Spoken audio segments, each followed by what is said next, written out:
Hi everyone, it's Linda McKenna from Golden Rule Senior Placement Services coming to you today with Tuesday Talks.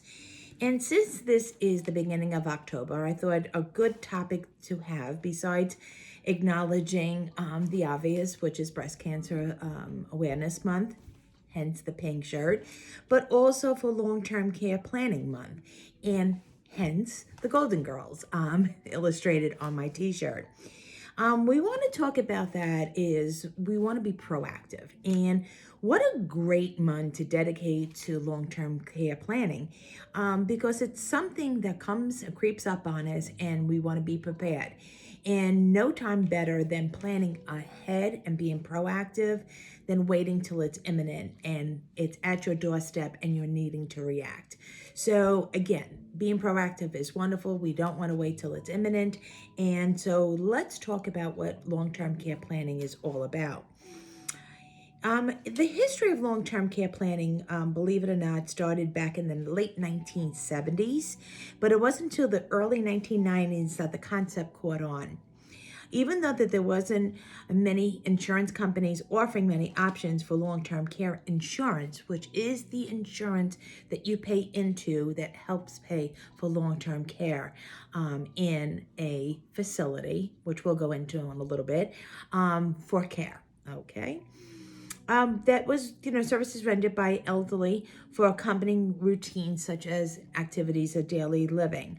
The activities of daily living is something that actually improves the quality of life. So what we take for granted that what we do every day, grooming and dressing and bathing, is something when that's diminished, the quality of life is not there. So accommodations are also a part of the long-term care package that may or may not include the aid of skilled nurses. So aides could do it. Therapists could apply those needs as well too. Home health aides or CNAs. It doesn't have to be a skilled nurse. And it's really impossible to rely on income when you get older to pay for your care, not knowing what that picture looks like then.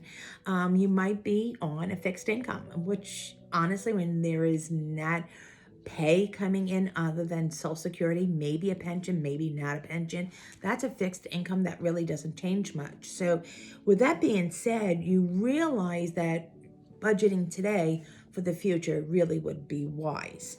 So those insurance policies are something that are very proactive, very, very, very detailed, and very accommodating for seniors' needs when they're at that place in their life that they need care. So long-term care planning month, some little facts that we want to discuss is, when should I plan for long-term care? Experts recommend that customers begin planning for long-term care well advanced years before they will actually need it. Ideally, the age bracket is 40 to 50 years. So you don't buy a policy as you're aging and your needs are increased. You're buying it much early on. A lot of companies do that, from the early stages of your career, that they have such policies. So look into it if you are younger for yourselves. Now it might be too late for that of your aging parents. What are the three main types of long-term care facilities? This question I love. I'm going to ask this all the time. Long-term care facilities are thought as skilled nursing or nursing homes. That is not necessarily the only type of facility. We want to think before those steps where those needs are the only choice at that point or only option, is that there is independent living, there is assisted living, there's memory care. So it is not a nursing home environment or skilled nursing environment, it's a living environment. So independent, assisted, and memory care in a community. What is long-term care planning? What actually is it? We talk about it all the time and people don't understand the whole philosophy. Long-term care planning is non-medical, referring to those personal care and services required mostly by the elderly for accompanying routine activities to have a normal quality of life. So again, those ADLs, activities of daily living that we take for granted, grooming, bathing, dressing, eating, taking medications. These are all ADLs. There's 7 of them. That if they're compromised, somebody is going to need to do that for that individual. So that long-term care insurance and policy pays for an individual to take care of that senior. May they be compromised and they still want to remain at home, then a caregiver comes into the home and that insurance is paid to that company that is providing that care. In the scenario of in the living environment, meaning the communities, as we discussed, that being assisted living, independent living, and memory care, those are the staff that's providing those tasks on a daily basis for your loved one, and the company that they are living at will be paid for their services. There is so many different types of long-term care policies, and you really want to look into it. Some are only for a 5-year period. Some have a max payout. Some have a rollover. Some are $2,500 a month. It's something that you really want to really be educated on, making sure the right selection, but making sure that if you do have these policies, you activate it. Like the saying goes, if you don't use it, you lose it. Doesn't get rolled over to somebody else in the family. If it's not utilized, it goes to waste. So all that money that you put into that program over the years of your career diminishes. 5 facts about long-term care planning that you should know. 1, you are likely to need it, that you're going to need care when you get older. An estimated 8.3 million people living in the United States require some form of long-term care. 2, Medicare and Medicaid are not enough. Medicare and Medicaid do not pay for care in the home. It provides home health. It's intermittent care. It's not a daily routine. And the same thing as far as in these senior living communities, it pays for care, meaning home health, for intermittent purposes, but for daily needs that need to be addressed, that's where these long-term care policies pay into. An increased demand. Aging baby boomers will impact long-term care services in the next 2 decades. We are part of the baby boomers if your parents are in their 80s and 90s. So could you imagine as we age that now that our generation is going to be the highest need of caregivers. So we're hoping that everybody still wants to be a nurse and wants to be an aide because they're the ones who are going to be taking care of us. So those policies are really going to be utilized quite a bit. The younger you start, the better. Yes, if you are in your career in your 20s and 30s, you're really not thinking about 80s, right? You're not thinking about that time of your life that you might need it. But if you put a little bit away each month to these term policies, it is going to pay on a rainy day when you're going to need it. So it's a little bit each month now when you're younger than it being a larger amount as you get older.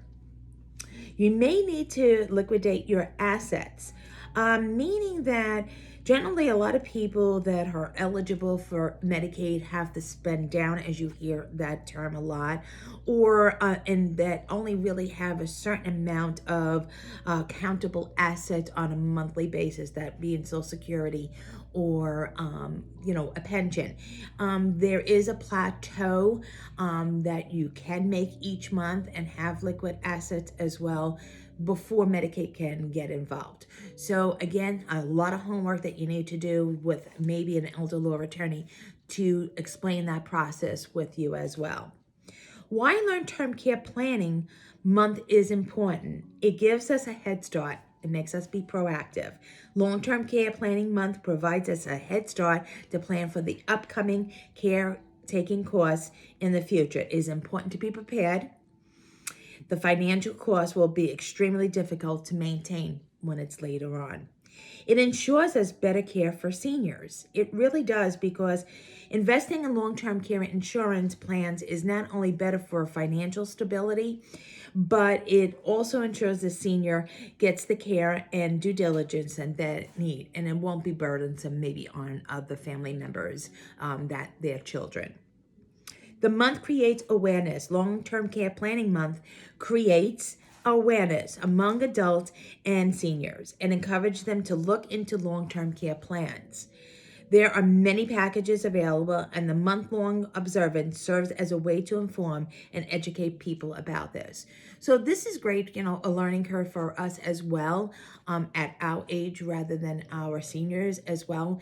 But a lot of our age group that are taking care of our seniors don't even realize if they even have a long-term care policy. So that's something you want to look into. A lot of their policies, don't take for granted that they don't have one. You might be very surprised that they do have one. But it also gives us a good hope of planning for our future. How to observe long-term care policy month. I love this. Visit with family and make a plan. You hear me talk about this all the time. Planning. This is a good month. It's October. It's before the holidays. Sometimes a lot of folks don't want to talk about this over the holiday dinner about their failing senior. So having this dedicated time to plan, to have this discussion about what is in the future. Mom and dad, your health is really diminishing. What are we going to do? We want to make sure that you're able to afford it. We want you to have a good quality of life. We want you to be safe. So having these discussions is really important, but it's also to gather a lot of the paperwork that your parents have, more than a savings plan and all that now, you don't want to wait till it's imminent. And I'll go into that a little bit as well too. That is going to be best suited for your family. What's good for that family, next door might not be the case scenario for your family. Explore options and discover what's available to you. Discover that long-term care plans are available. Take advice from experts. See which plans align with your family's needs, and start as soon as possible. So again, you want to plan. Planning also takes really the burden off of it being overwhelming later on. So talking about it with your parents, they're part of the process as well. So it is not like, okay, now we got to move. Now it's imminent. We have to move. We have to do this. We have to do that. So they're part of the planning process as well. Using the long-term care planning month, if you didn't know about this, chances are many others don't either. So it's great to share your knowledge with others. Speak to an expert, like I said, an insurance agent, your financial planner, your parents' financial planner. Go through a lot of their paperwork, and social media. Google a lot of questions as well, and so that you can act now rather than waiting later. What I alluded to that you're going to see in a couple of days that is going to be on my Facebook page, is that I was interviewed by a financial planner, a certified financial planner, and also an accountant. And her name is Jackie Campbell. She's with Campbell and Company, both advisors, and they're also CPAs. And she wrote a book about Be Prepared. And she also has this wonderful file that you really wish that your parents would have acted upon this a long time ago, but no time is better than now to act upon it and fill out all those documents, and it's all in a safe net. It talks about trust. It talks about advance directives. It talks about their finances, where the beneficiaries are, how is the bank account set up. All those things are something to really discuss, because later on, when they might not have the recollect, it could be disastrous. So tune in. We spoke about it. We did a podcast, and that should be on a couple of days in lieu of planning for this month. So what Mom always saying to you is being proactive, and as Jackie Campbell says, be prepared. so we don't have it waiting for when it's imminent and then you're having to really scramble. So long-term care planning month is making a plan and being prepared. Okay, so thank you for tuning in. If you have any further questions, you go to my website. It's www.goldenruleseniorplacement.com. There you will see my, not only my demographics, my email, my telephone number. Shoot me an email if you have any questions. You want to connect with me, by all means, give me a call, and I will be honored to be on this journey with you and present you any resources that you may need. And looking forward to working with you. It would be an honor. Thank you so much for tuning in to Tuesday Talks with Linda McKenna of Golden Rule Senior Placement Services. One word or 2 words of advice: be prepared. Thank you. See you in 2 weeks. Bye-bye now.